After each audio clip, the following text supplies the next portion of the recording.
어느 날 문득 그런 순간이 찾아옵니다. 무너진 삶 앞에서 이제는 아무것도 할 수 없을 것 같고, 심지어 살아있는 것조차 미안해지는 순간이 있습니다. 그토록 애쓰고 노력했는데 돌아온 건 무너진 관계와 텅 빈 마음뿐일 때 우리는 조용히 중얼거립니다. 아, 이제 끝이구나. 어떤 위로도 들리지 않고 어떤 말도 닿지 않을 때 우리는 인생의 끝을 마주한 것처럼 느낍니다. 하지만 그 순간에도 부처님은 이렇게 말씀하십니다. 끝이라 여긴 그 자리가 바로 다시 시작할 자리라고요. 오늘 마음 머무는 곳에서는 인생이 끝났다고 느껴질 때 우리를 다시 일으켜 세우는 부처님의 말씀을 전하고자 합니다.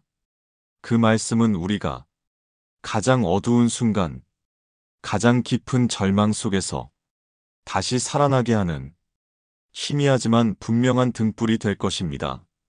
지금부터 천천히 그 등불을 따라가 보겠습니다. 한 남자가 있었습니다. 한때는 가족도 있었고, 직장도 있었고, 주변의 인정도 받았습니다. 하지만 어느 날부터 모든 것이 하나씩 무너졌습니다. 일은 꼬였고, 사람들과의 관계는 서서히 멀어졌습니다. 삶이 그를 놓아버린 것만 같았습니다. 이젠 누구에게도 필요하지 않다고 느꼈고, 어느 날은 자신의 존재가 세상의 짐이 되는 것 같기도 했습니다. 그는 오래된 저를 찾았습니다. 무언가 대단한 가르침을 듣기 위해서가 아니라 그저 마지막으로 조용히 머물 수 있는 곳이 필요했기 때문입니다. 절마당 한편에서 스님과 마주했습니다. 남자는 조용히 말했습니다. 스님, 저는 이제 끝이라고 생각합니다. 모든 게 무너졌고 다시 시작할 용기도 없습니다. 스님은 말없이 미소 지으며 그를 절 뒤편으로 데려갔습니다. 거기엔 작고 낡은 연못이 있었습니다. 이 물이 보이십니까? 흙탕물로 보이겠지요. 하지만 그 물도 가라앉습니다. 시간이 흐르면 다시 맑아집니다. 스님은 조용히 덧붙였습니다. 지금은 그저 가라앉는 시간입니다. 움직이지 말고 그 시간 속에 머무르십시오. 끝이 아닙니다. 가라앉음입니다. 남자는 그 말을 듣고 잠시 아무 말도 하지 못했습니다. 하지만 그날부터 그는 매일 저를 찾기 시작했습니다. 그저 앉아 있었고, 그저 숨 쉬었습니다. 몇 달 뒤, 그는 말했습니다. 스님, 매일 똑같은 자리에 앉아 숨을 쉬었을 뿐인데, 이상하게도 제 마음이 덜 흔들립니다. 스님은 말했습니다. 흙이 가라앉은 것입니다. 당신의 마음이 자리를 찾고 있습니다. 그리고 덧붙였습니다. 부처님은 이렇게 말씀하셨습니다. 흔들림이 멈추면 비로소 진실이 보이리라. 절에는 또 다른 제자가 있었습니다. 그는 늘 불안했고 자주 울었습니다. 자신이 살아있다는 것 자체가 미안하다고 말했습니다.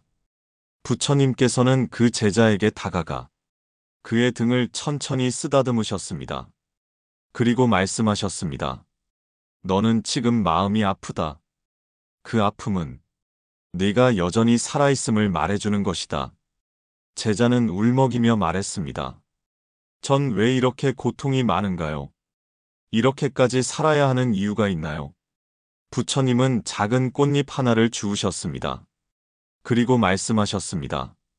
이 꽃도 자라기 전엔 흙 속에서 긴 어둠을 견뎌야 한다. 그 어둠은 쓸모없는 시간이 아니라 꽃이 되기 위한 시간이다. 지금 너의 고통은 너라는 존재가 무너지지 않기 위한 근육처럼 너를 단단하게 만드는 중이다. 제자는 조용히 고개를 숙였습니다. 그의 눈에서 또 눈물이 흘렀지만 이젠 그 눈물이 절망이 아니라 다짐처럼 느껴졌습니다. 절에는 늙은 노비구니가 있었습니다. 모든 걸 다 놓고 절에 들어온 지 20년이 넘은 사람이었습니다. 그녀는 말했습니다. 전 재산도 잃고 사람도 다 떠나고 나서야 제가 누구였는지 보이더군요.